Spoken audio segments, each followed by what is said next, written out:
Hello दोस्त, कैसे हो आप लोग। और आज मैं टाटा स्टील को लेके कंप्लीट बातें करने वाला हूँ। क्या बात करेंगे, टाटा स्टील का टेक्निकली कैसा दिख रहा है और फंडामेंटली कैसा है। क्या ये फ्यूचर में आगे इसकी ग्रोथ दिख रही है या सिर्फ ये मार्केट में इसका हल्ला ही टाटा ग्रुप को लेके ही चल रहा है। ये सारी चीज़ें इस एक वीडियो में मैं कवर करूँगा। तो टाटा स्टील का ये मंथली चार्ट है, आप ये नॉर्मल देख लो कि ये टाटा स्टील का मंथली चार्ट है और एक कैंडल एक मंथ का है। मंथली चार्ट लगाया मतलब एक कैंडल एक मंथ का, अगर डेली चार्ट लगाया तो एक कैंडल एक दिन का।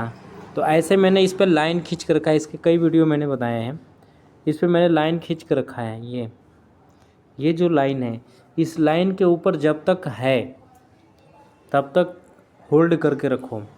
अगर आपके पास नहीं है और लेना चाहते हो तो इस लाइन के पास ही लो, बहुत ज़्यादा ऊपर नहीं, कि अगर आपको लॉस भी हो तो कम हो। काफ़ी दिनों से यहीं पे रुका हुआ है, लगभग अगर देखा जाए तो 2 4 6 महीने से इसी रेंज में घूम रहा है। 180 जाता है, फिर 140 तक आता है, 42 तक आता है, फिर वहाँ तक जाता है। ये इसी तरह का खेल खेल रहा है। और यहाँ पे एक तरह का पैटर्न जो दिख रहा है वो मैं आपको बता दे रहा हूँ। एक पैटर्न दिख रहा है, ये अगर इस तरह का मूवमेंट इसमें बन गया तो आपको यहाँ पे इस लाइन के पास निकल जाना। अगर ये मूवमेंट दिख गई, एम दिख गया तो इसमें से बाहर निकल जाना है। इसलिए मैंने लाइन खींच कर रखा है। आपका स्टॉप लॉस क्लियर बता रहा हूँ कि यही आपका स्टॉप लॉस है। अगर आप 3 4 महीने पहले आपने ख़रीद लिया, नहीं चल रहा है तो कोई बात नहीं। बहुत से स्टॉक ऐसे होते हैं जो काफ़ी दिनों बाद चलते हैं, और ये टाटा स्टील को लेके है। नाम ही इसका काफ़ी है, टाटा ग्रुप की कंपनी है। नाम के चलते इसने एक ब्रेकआउट दिया था यहाँ पे, मैं हाईलाइट कर देता हूँ।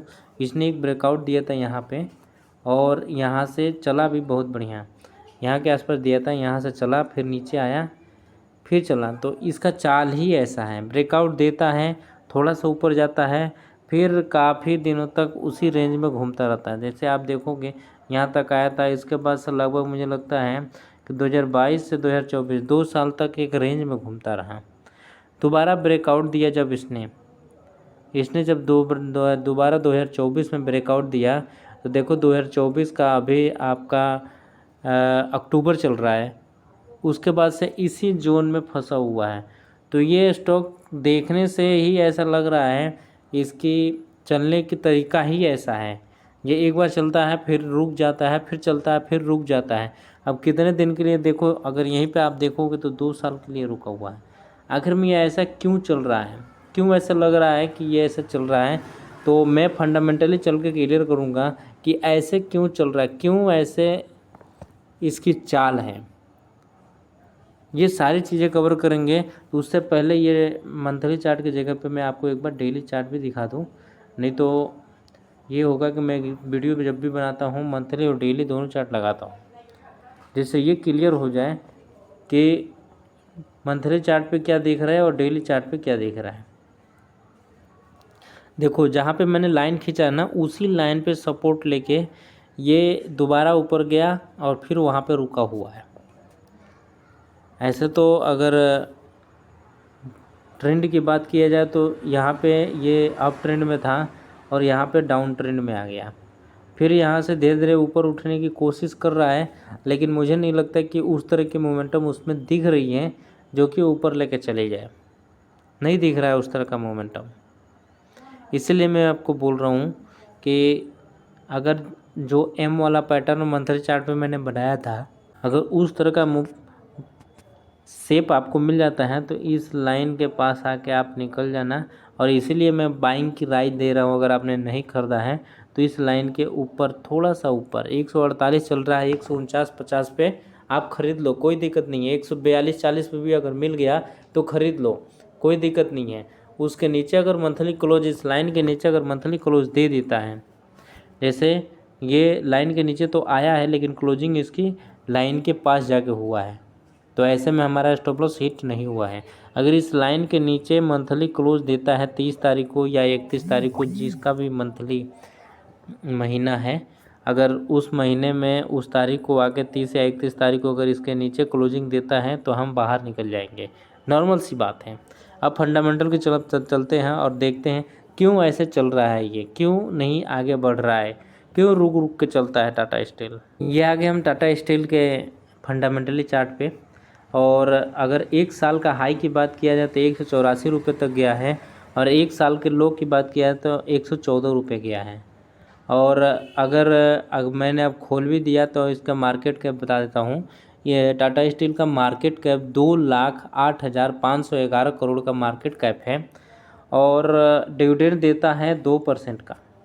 हाईलाइट कर देता हूँ कि ये कितने %, क्योंकि यहीं से आपको सारी चीज़ें मैं क्लियर करूँगा।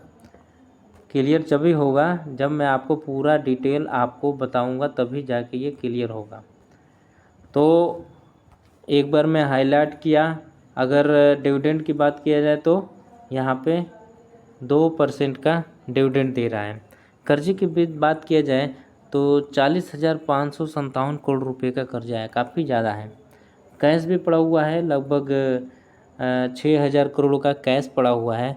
प्रमोटर होल्डिंग देखो, प्रमोटर होल्डिंग ही बताती है कि स्टॉक में कितना दम है। प्रमोटर होल्डिंग देखो 33% मात्र प्रमोटर होल्डिंग है, मतलब कुछ तो बात है कि प्रमोटर इसमें अपना पोजीशन नहीं बढ़ा रहे। क्यों नहीं बढ़ा रहे हैं ये देखो, सेल्स ग्रोथ माइनस में चल रहा है और प्रॉफिट ग्रोथ भी माइनस चल रहा है। सिर्फ नाम से टाटा स्टील है इसलिए लोग उसको बाइंग कर रहे हैं कि टाटा स्टील है, स्टील की कंपनी है, टाटा ग्रुप की कंपनी है, इसलिए लोग खरीद रहे हैं। और यही रीज़न है कि ये प्रॉफिट ग्रोथ है और सेल्स ग्रोथ है, यही रीज़न है कि यहाँ से भाग नहीं रहा है। अगर जिस कंपनी का सेल्स ग्रोथ और प्रॉफिट ग्रोथ काफ़ी हाई होता है, जिसके ऊपर कर्जा जीरो के आसपास होता है, वो कंपनियां तेज़ भागती हैं। जैसे इंडिया होटल को देख लो, जैसे जोमेटो को देख लो, जैसे एनबीसीसी को देख लो, ठीक है।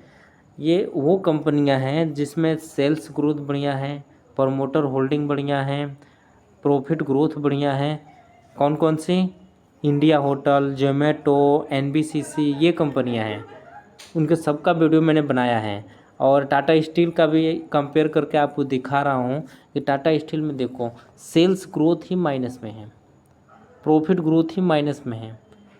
मतलब आगे तो इसका फ्यूचर वैसे ही दिख रहा है कि ये कुछ चलेगा। कैसे?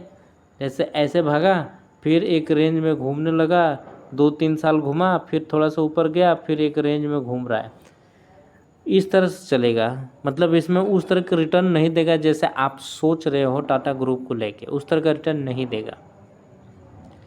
अगर इसके सेल्स ग्रोथ प्लस में, सबसे पहले सेल्स ग्रोथ ही प्लस में आएगा। अगर सेल्स ग्रोथ प्लस में आने लगा तो आप इसमें होल्डिंग आप बना लेना। मैं वीडियो कंटिन्यू बनाता रहता हूँ, तो जब प्रॉफिट में दिखने लगेगा तो मैं उस पर दोबारा वीडियो बना दूँगा। सेल्स ग्रोथ जैसे ही प्रॉफिट में आया, उसके कुछ दिन बाद प्रॉफिट ग्रोथ भी प्लस में आ जाएगा, कोई दिक्कत नहीं होगी, फिर आप होल्डिंग बना लेना।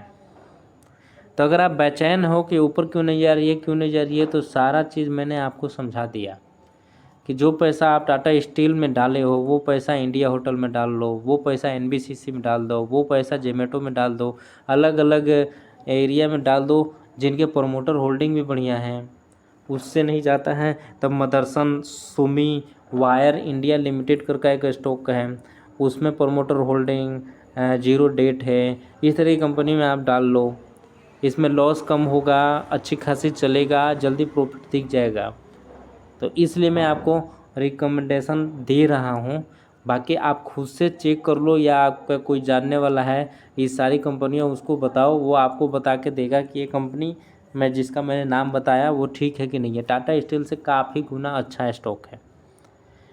तो अगर कोई भी पोर्टफोलियो में आपका स्टॉक है आगे नहीं बढ़ रहा है तो आप मुझे कमेंट करें, मैं उसका सारा डिटेल बताऊंगा कि आगे उसमें फ्यूचर में उसमें ग्रोथ दिख रहा है कि नहीं दिख रहा है।